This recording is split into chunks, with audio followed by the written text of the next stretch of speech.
All right. Well, welcome to the next interview in our Interfaith Chaplaincy series. I am J.M. Dixon, an intern here at Interfaith Philadelphia, and we've got another wonderful guest today that we're going to meet. And I'm going to let her go ahead and introduce herself right now.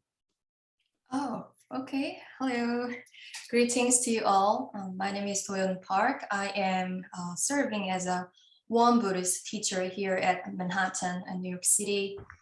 I do also represent Won Buddhism at the United Nations as one of the religious NGOs at the UN. So, interfaith is a big part of my work here as well.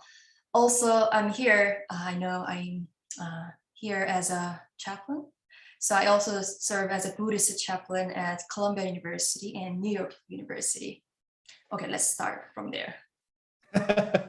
Gosh, yeah, that's quite the credentials right there. So, so where did you go to school? Oh, for my education and training. Yes. I grew up in Korea, so Okay. I grew up in Korea and I met my Won Buddhist tradition, of course, in Korea. So I started my training, religious training, right after my high school. That was long ago. So it took total almost like 10 years for me to finish the Won Buddhist training and to be fully ordained as a teacher. We call it Gyomunim. Gyomunim in the Won Buddhist term, meaning that the one who devotes oneself in the teachings of the Won Buddhism. So I was fully ordained, I guess it was 2017, and I was assigned in the Won Buddhist tradition. We get assignment to different temples. It's international organization. So I was first assigned to serve here at Manhattan Won Buddhist Temple. That was 2018. So since then I'm here. Yeah. Wow. And you said you also work with the UN? Yeah, we do have this. I have this privilege to working at other religious NGO groups at the UN. Yes.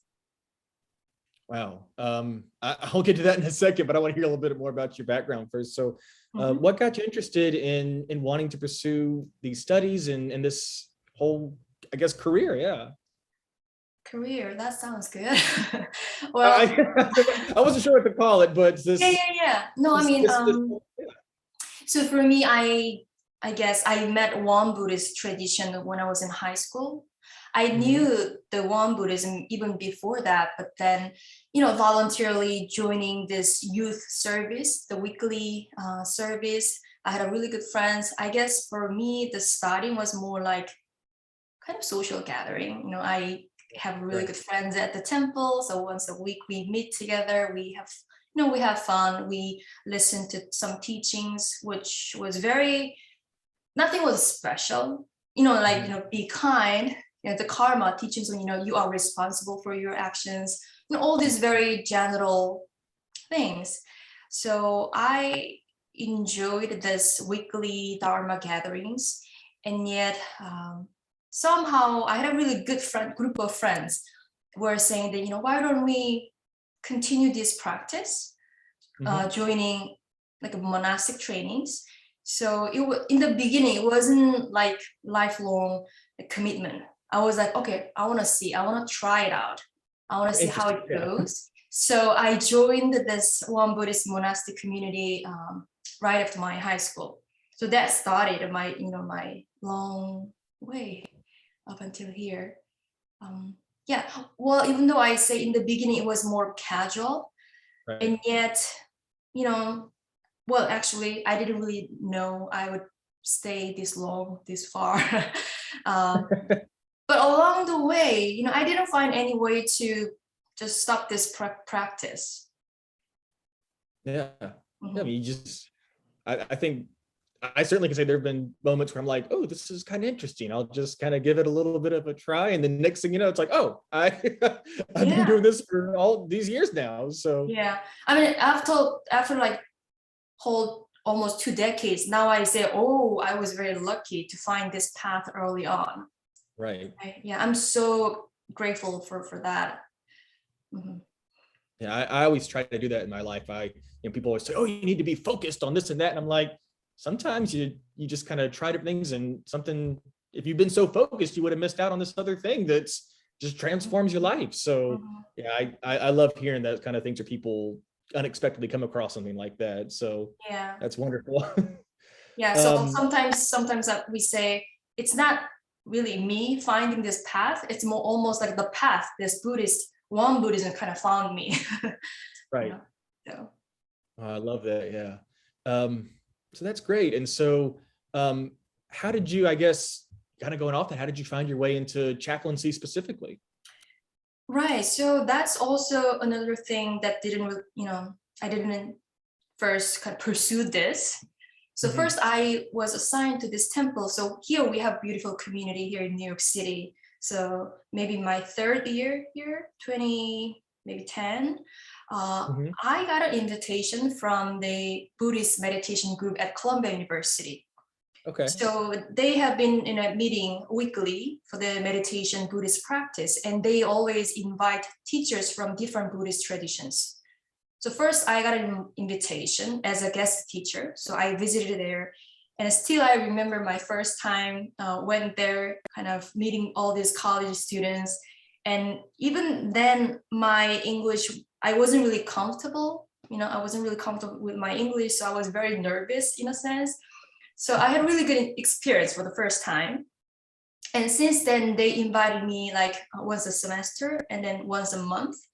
And then maybe by the second year, the student leaders are asking if I was interested in becoming a Buddhist chaplain at Columbia University. So I was like, wow, that sounds so cool. Even though at that time, I didn't really know much about what the chaplain is. Right. So I didn't really know, but, I thought it's basically serving the students Mhm. for the Buddhist, with the Buddhist teachings and practice. So for me, it was somewhat easier because I got this invitation or recommendation from the student groups. So there are a lot of kind of paperwork going on. And then finally, officially, I joined Columbia University, the chaplaincy kind of circle, 2011 as a Buddhist chaplain. But actually right now, the official name they call is a Buddhist religious life advisor. Huh. Yeah. I guess sometimes even the students have no idea what is the chaplain, what is the Buddhist chaplain. So I think, when we say, oh, religious life advisor or Yeah. spiritual life advisor. So Yeah. actually at NYU, we call SLA, spiritual life advisor. But at the Yeah. Columbia, RLA, religious life advisor. Yeah. I like that, because you're right. I mean, some people kind of go, well, what is a chaplain? So, and Yeah, that I mean, kind of does. especially the chaplain and Yeah. Buddhism, they don't really connect. So, Right. Yeah, some people, they only know chaplains from, yeah, like they only know it through hospitals. They only know it through, a right, Catholic chaplain or that kind of thing. But right. um, yeah, so that was your first experience working as a chaplain, correct? Yes. So I Yeah. started at Columbia, and I had there were other colleagues, other chaplains serving at Columbia University and New York University. So I asked Mhm. my friend, because like the first year I didn't know what as a Buddhist chaplain what I'm supposed to do. So I was like, oh, if you know other Buddhist chaplain at NYU, I would love to be connected because I need to learn. But then Right. they're like, no, you know what? Actually, they don't have anyone yet, but they are searching for the Buddhist chaplain. So Right. somehow the following year, I got that position. So I also officially joined the New York University Buddhist chaplain, SLA, the following year, 2012. So I started, now I'm serving at two schools. Right. Yeah, that's always that feeling of your first day, like, oh, I guess I'm the chaplain now. I guess it's right. So what's it like being a chaplain for the, I guess, college students? What's that like? So basically, the nature of the chaplaincy at school, it's the same thing that what I do for my local community here, offering the weekly practice, teachings. So I do have again, we have a weekly student meetings, and Mhm. yet individual like one-on-one meetings. And also, at times I got an invitation from different classroom settings so that I visit there, introduce Buddhism or meditation, or because these days a lot of interest in mindfulness as well. Right. So I got a chance to share all these mindfulness practice. But also one other most important part of this interfaith component at a school. We try to have a lot of interfaith programs at schools. So that's one big part, the interfaith service. Right. I just want to hear your perspective on what does it mean to be a chaplain? What is the role of a chaplain in your opinion? Yeah, especially at colleges here. Basically, I meet with the students who are interested in learning, looking for more, learning more about Buddhism or meditation practice. Simply, I'm sharing what I know, I'm sharing my practice. And then when you think about Buddhism, even though we call it Buddhism, but actually under the umbrella of Buddhism, there are so many different traditions. So I do have my own particular tradition called Won Buddhism. It's a relatively new tradition, from South Korea. So whenever I meet with the students, I give kind of most general perspective of Buddhist practice. And then, depending on what they need, what they are looking for, I can also connect to them to like more specific traditions as well. And as a Buddhist chaplain, I do also meet the students who has a different spiritual background or who practice different faith and religions whenever they come to talk. So it's also very nice to have this conversation with other students of different faith. Right. And I can imagine, of course, being in a college environment, especially at a place like a Columbia, there's a lot of stress from students. They're just very, feeling that pressure kind of thing. And they come to you and yeah. But then it's amazing actually, kind of knowing that they would have a lot of stress about not only from, for their study aspect, but also, life in general, early 20s. There's so much things going on, right? So there are a lot of things going on. And yet, whenever I meet students like in person or these days, via Zoom, it's amazing. They have that like wisdom and that power of action coming to this type of practice, right? Some students coming for 30 minutes just silent sitting meditation the day before their the finals.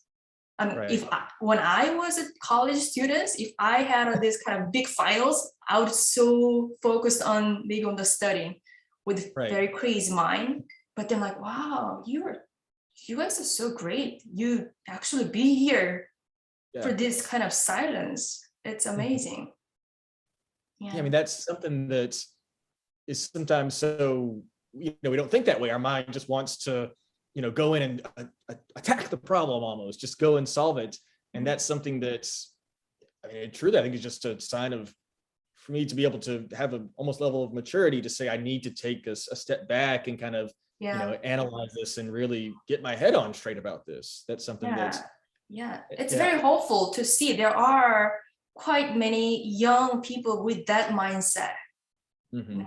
They know what they need. Yeah, it's amazing. You're absolutely right. I can't imagine myself in undergraduates taking the moment to say, no, I need to go to the chaplain and ask for help. I can't imagine myself doing that at that age. Yeah. So yeah, absolutely. And you said currently you're at Won Institute of Manhattan? Yes, Won Buddhist Temple. Won Buddhist Temple. Okay, gotcha. All right. And so you're doing the same kind of role there, correct? So this is more like a local temple. It's like you guys have a churches, right? Okay. We call it temple here. So right. So yeah, how does chaplaincy, is it a little bit different to serve in that area versus the college environment? Yeah, I mean, when I say this Manhattan Temple, it's more like it's for all general populations. Right. So there are different ages and ethnicities, like races, different genders, all the mixed up everyone here. But college as a more specifically and targeting for the young people. So that's one difference. But pretty much the nature of the work is the same. Sharing the practice, doing the practice together. That's right. it. Right. Just kind of just being there for people. Right. Okay, so now I want to hear a little bit about this UN work. So, what's the story behind that? How did you find yourself in that position? Right. So I guess there are many NGO communities in the world, I guess, but here at the UN also they have big NGO communities, and then actually one of our senior teachers who served before me here, she first joined this UN NGO 1970 something. No, sorry, 1994. 1994. Okay. Our senior teacher, Venerable Changmi, she first joined as a representative of Won Buddhism at the United Nations. We are kind of officially accredited as a UN NGO groups. So, under the UN, there are over 1,000, a couple thousand NGO communities, and depending on the interest of the work. So there are like a lot of religious NGOs working together in a different subjects, like these days the environmental issue is the big thing, and then education or the poverty. So there are so many areas of the work that we can all work together. When I first assigned to this Manhattan Temple, I was also automatically that was part of my work that I have to join this NGO community as well, and serving and representing Won Buddhism there. So it's really amazing for me. It's a great opportunity to learn, of course, from other religious NGOs. And yeah, I am very blessed to have this opportunity. Think about my local community with my Won Buddhist friends here. And then I have this, college kids with a fresh, different energy out there, we practice together. And then I have these NGO groups with other, multiple religious groups. Then we get this chance to share, our practice, our challenges together. And also we have this more specific, the agenda, meaning that, it's really about what's going on right now in the global levels. And then also how we can connect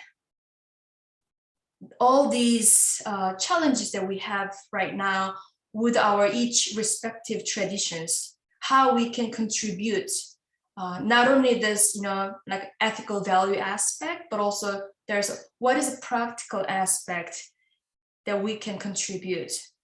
So there are a lot of things going on, and it's a great opportunity to, understand, make a deeper understanding for others, and definitely that understanding also helps me to go deeper in my own faith tradition.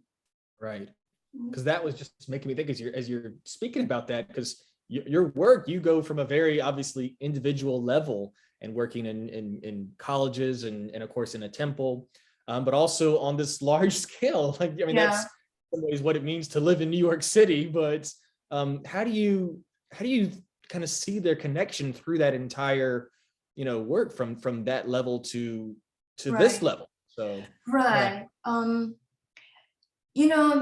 don't know how much you're familiar with the Buddhist teaching, but one of the, I guess, if you ask for the keywords of the Buddhist teaching, I would say right now, interconnectedness. Okay. So a lot of Buddhist teachings based on this understanding of how we are all intertwined, right? So as you point out, yes, I do have this like a one-on-one individual kind of connection here, but at the same time, there are different levels of connectivity at a global level. Right. And then also different generations, right? Maybe I started this work and this practice, let's say I've been here 15 years. So when I think of 15 years of 15 years before now, I was more like representing young generations. I was like a youth group. So I did a lot of programs with the relating to youth program, but now, even though I still want to do that, I cannot because of my age limit. So I'm like, now I'm at a different stage of my life. And there is also the work that I'm doing with people around me here. So I see that like generation kind of process and different groups of people and different areas of work that we do. And seemingly you're all separate, but actually I see again, they are all interconnected. So when I, talk about all these teachings of interconnectivity, I see it as a reality. So that's kind of one thing I find so grateful. I can be truly grounded, meaning, it's not just a teaching in your mind, in your understanding. It's my life. Yeah. So yes, it's very sometimes really weird whenever I'm focusing on the UN related work. Oh, this is like, this is a whole global. And yet I come to the temple, I do have one-on-one meetings, but this is so human to human connection. Right. And how we can all connect these, how we can make, help one another. So that at times it's challenging, but most time I try to find it as an opportunity to learn and grow.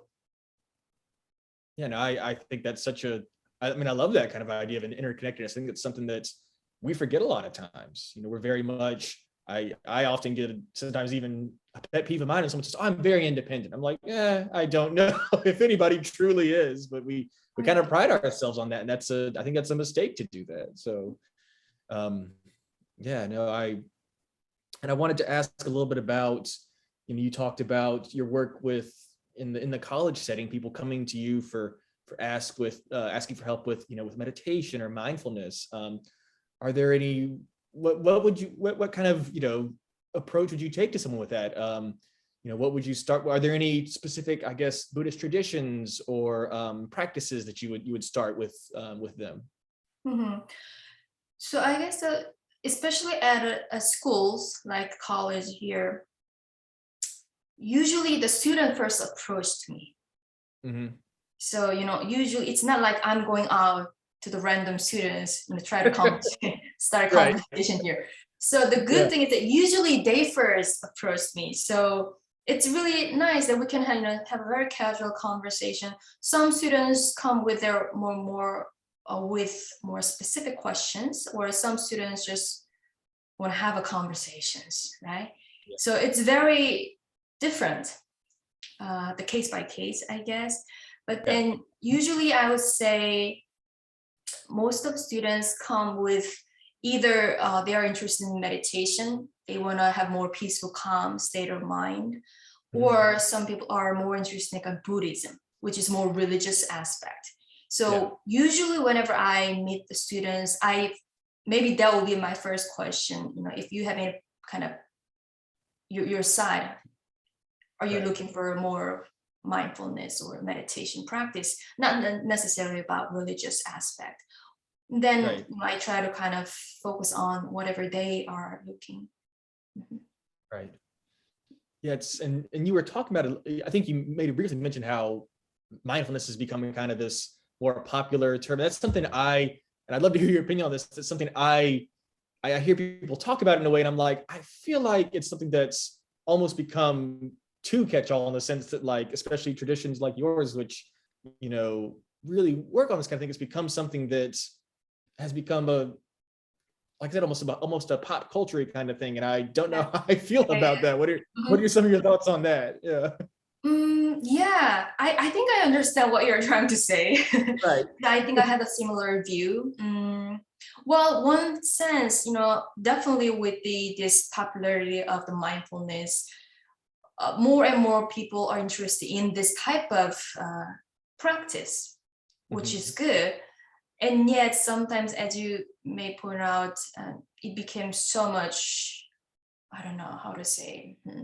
Mindfulness become like one catchphrase, everybody says mindfulness. But as I pointed out, as a religious or a spiritual practitioner, I do, from my own perspective, I do have, my own understanding of mindfulness. So also, again, maybe even though we use the same word, but we all have different understandings. So I could start conversation. What is your understanding? What do you mean by mindfulness? So we can start from there. So yeah, it's very interesting to see that kind of trend these days. Yeah, I've seen stuff like companies that'll like offer like mindfulness training to their staff, and it feels a little deceptive to me, because it's it's like, that's because you might be trying to get something out of them to like, okay, we want you to figure out how to make yourself work better, and I'm like, I don't know if that's quite what mindfulness is necessarily interested in. I mean, it just feels weird to me sometimes. Yeah, so. I guess as you pointed out, again, there are different understandings of mindfulness. Yeah. To what extent are you talking about this mindfulness? So for us, as a Buddhist practitioner, for us, mindfulness is a way to go deeper understanding and to have more fundamental, the essential understanding of what we call the nature of life. So we see this mindfulness, it's just more than just being mindful. Well, we can be mindful of many different things. Right. Even for instance, I say, even for a thief, they can be fully mindful of what they want to steal. So mindfulness, maybe for us, yes, that's great start. And yeah, we need to maybe go deeper. We need to go to deeper, what are you mindful of? Yeah. Exactly. Yeah, it's okay if all it's helping you do is just kind of pacify. That doesn't seem correct. There's a kind of like an interconnectedness thing you were talking about. There's more to it to notice. So yeah, you're absolutely right. I love hearing more about that. So I also wanted to hear more about the title you used to introduce yourself of is it Gyomunim. You can do it. Repeat it one more time for me. Gyomunim. Gyomunim. Great. Gyomunim. Awesome.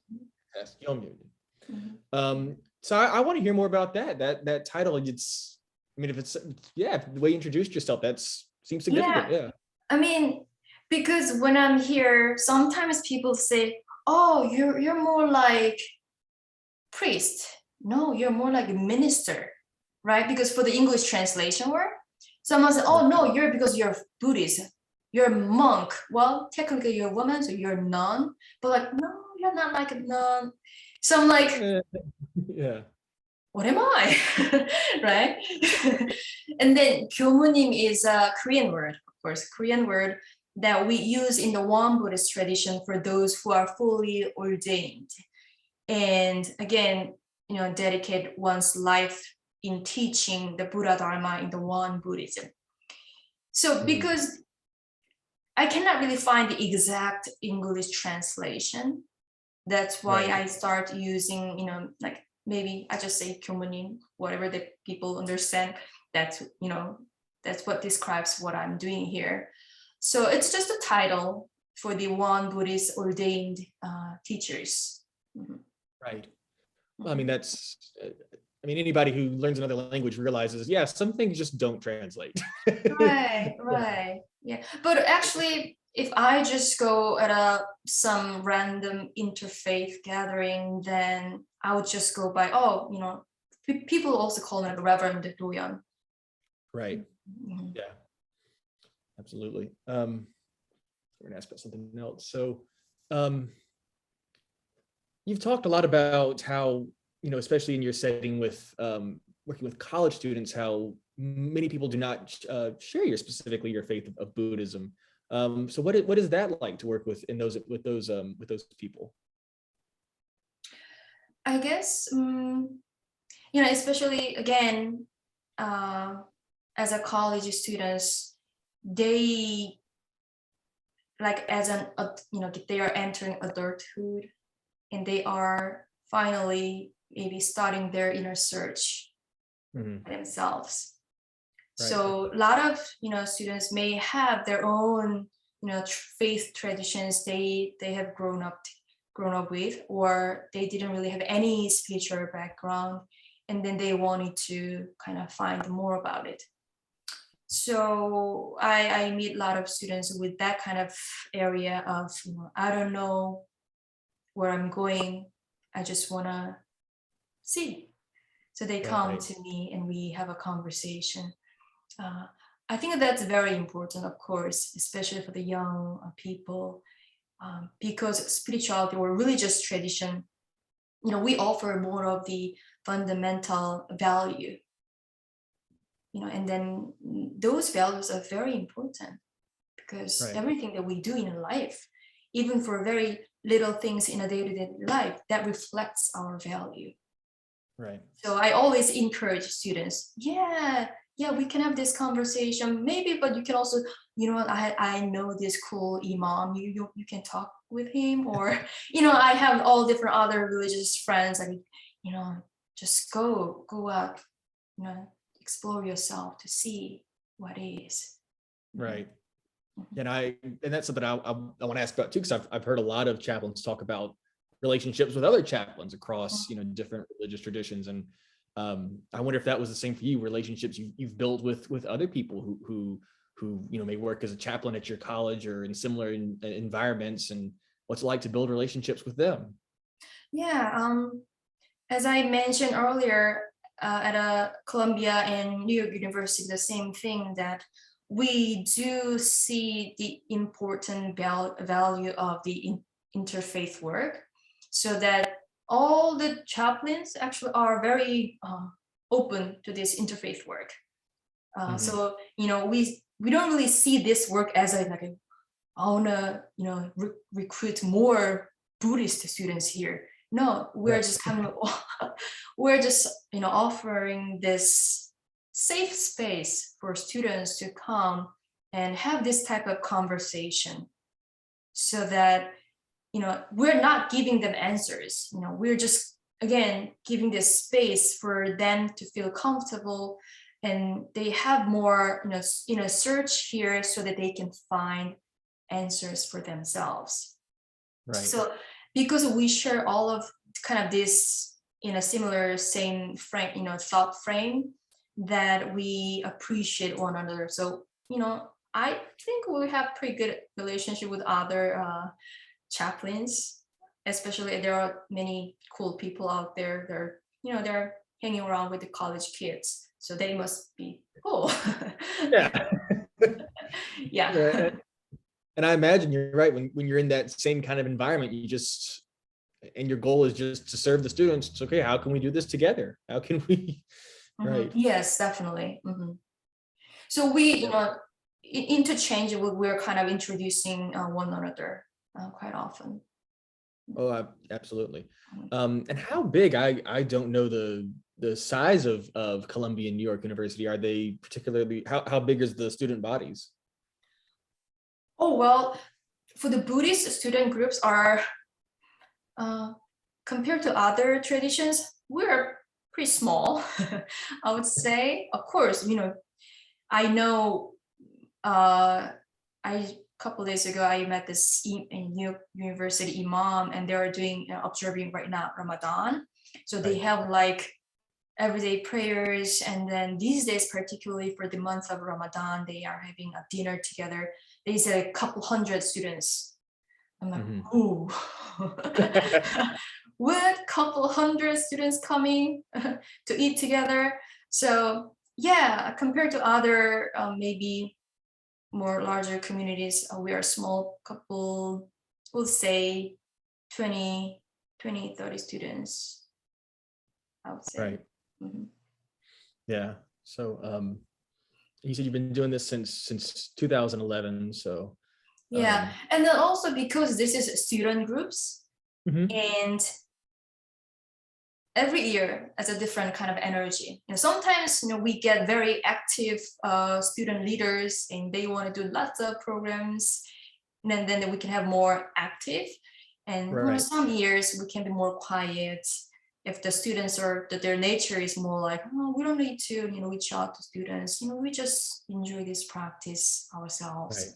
Then we can have more smaller groups as well.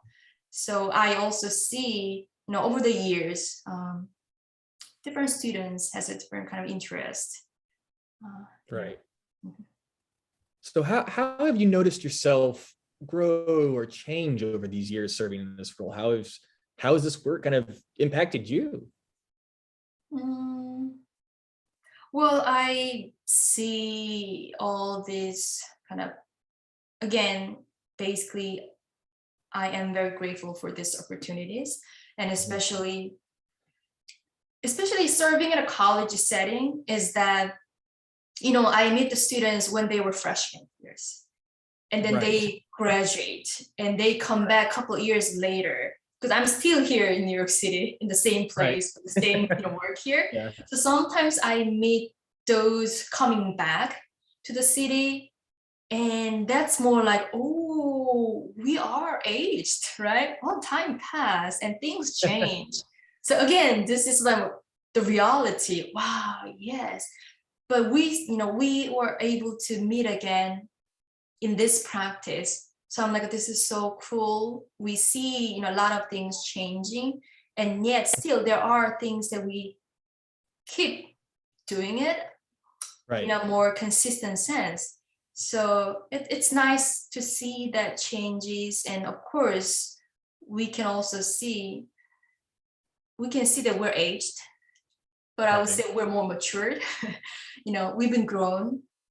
So to be able to see that changes together, I think that it's also the beauty of life in general. Right. And then it's very obvious, especially from seeing from the college, especially if I remember their freshman years, right? Right after college. And then now they're coming back with a more professional look. So that's great. Yeah. Some got married, actually. Some have a family now. Some have a kids. So it's wow. It's amazing to see that. Mm-hmm. Yeah, no, you were talking earlier about the stress of those days. Oh gosh, I wouldn't go back to being 19 for anything. Oh gosh, no way.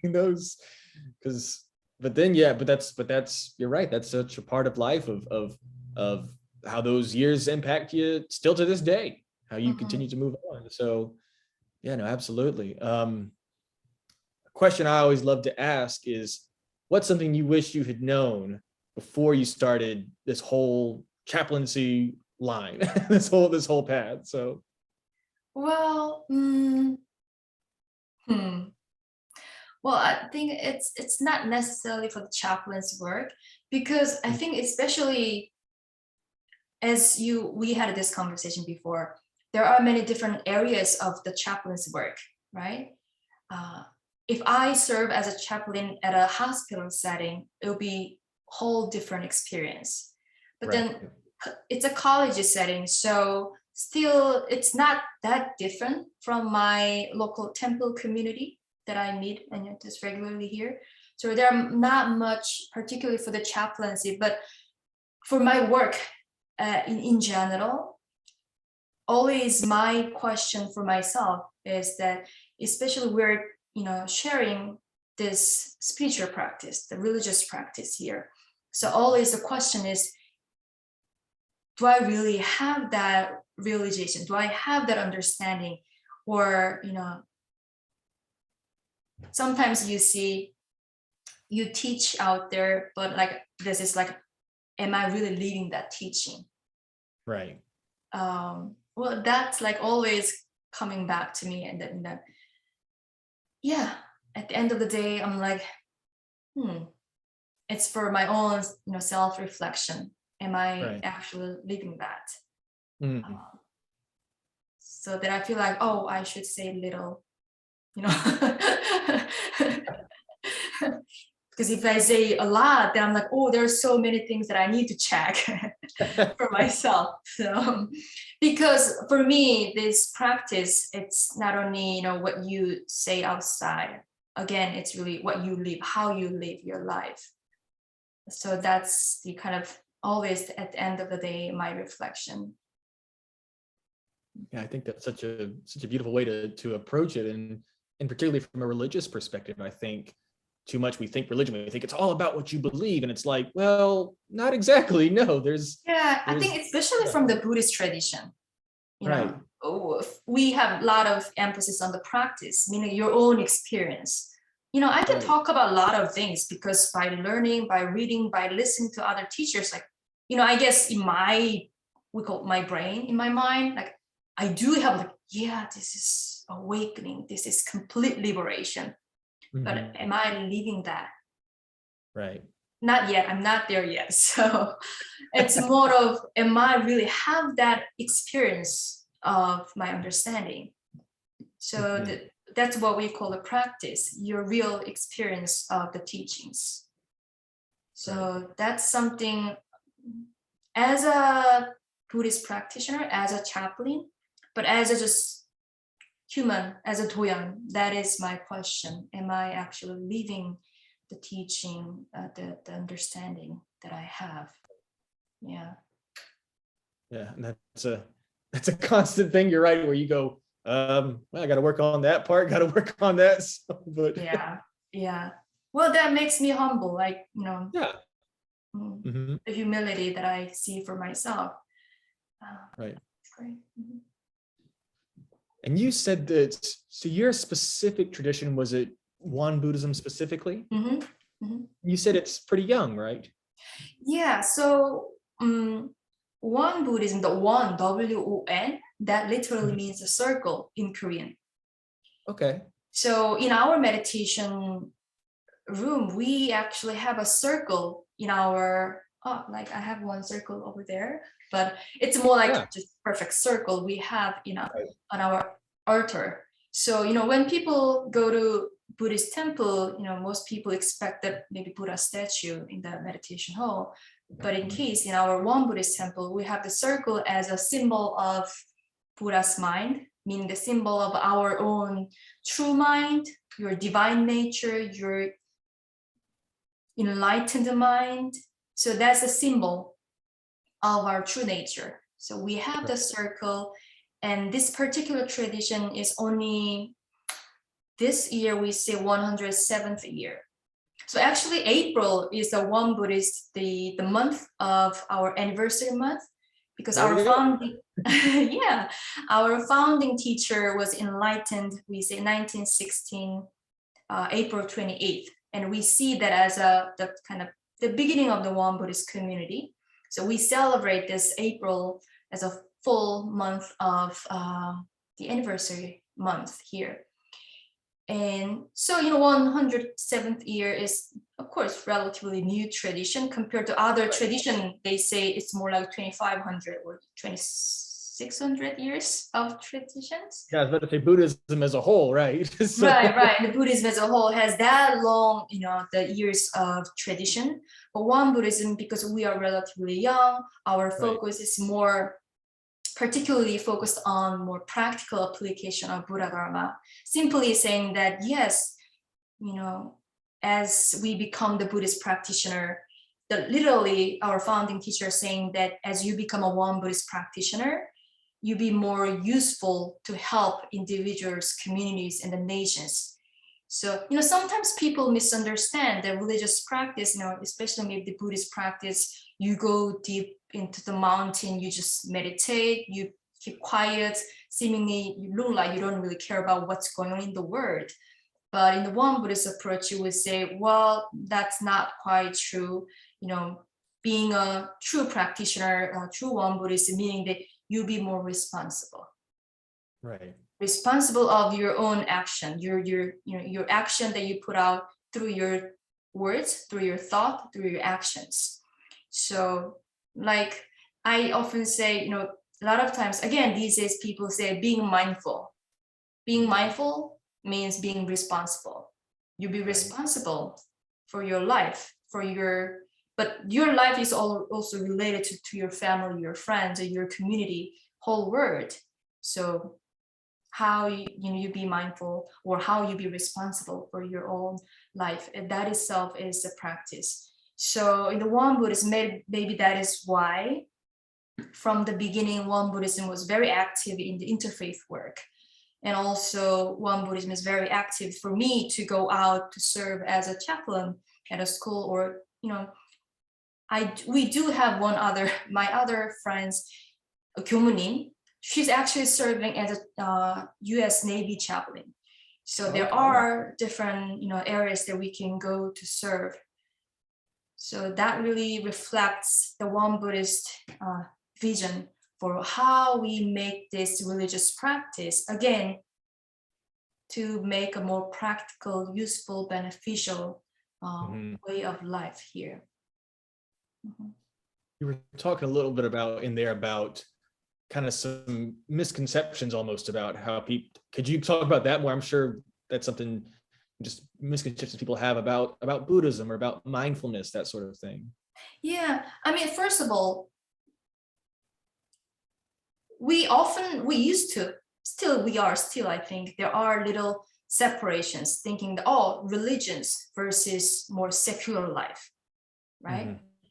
And then when it comes to Buddhist practice, again, well, traditionally Buddhism, a lot of temples are located in the mountains. So traditionally, a lot of people think that, you be a Buddhist practitioner, that means you leave everything behind and you only live in the mountains, meditating in your little bubble of your peaceful environment. Well, actually, in the beginning, even I had such thoughts a little bit. But then particularly Won Buddhism, the Won Buddhist tradition has very emphasis on, no, that's not right. We have to be, again, more useful in a day-to-day life. That is why in the beginning, I was more drawn to the Won Buddhist tradition. Because in the back then, there were a lot of other traditional temple settings out there, but I wasn't really interested in that type of lifestyles. But then the Won Buddhism saying, I can do the meditation or dharma practice, but at the same time, I can still be engaged with this word, right? So that was the one thing. And when we think about different social engagement, there are different ways of engaging. There are different levels of engagement in this, with what's going on in the world, right? So maybe at least the Buddhist practice, because there's clear understanding that no matter what we do out there, first of all, we need to have the very clear, still, calm mind. Maybe that is why we first try to focus on kind of taking care of our own mind and body. Yeah. So, with that still clear mind, I can make more skillful, wiser choices out there. Right. So before I go out, whatever I want to change for the social justice work out there, if I still carry some anxiety, I still have, frustration, then, well, my action will not that bit, skillful or wise. So maybe I can be a little late, but still I know I need to step back first, kind of settle my mind down. Yeah. So that with that kind of calm, clear mind, I can go out there. Right. So maybe there are, again, different approaches to the problems. So in that sense, I think, I think we have different ways of understanding and approaching to the problems, but we all have that good intention because we all want to be part of the solutions, not the part of the problems, right? Right. Absolutely. So I wanted to ask about when you're doing all these different kinds of work, how do you keep yourself, you're in like the students, they're getting worn out. How do you keep yourself from not getting worn out by by the work you do, or becoming, exhausted? What do you do to take care of yourself? Thank you for asking, for taking care of myself. Well, first of all, I guess the most important part, the main thing that I share with students or religious people or with my local community is the practice itself, meaning that there's always the component of the practice for me, even though I'm leading this kind of meditation practice, but actually I am doing it together. So I do have that, part of practice itself.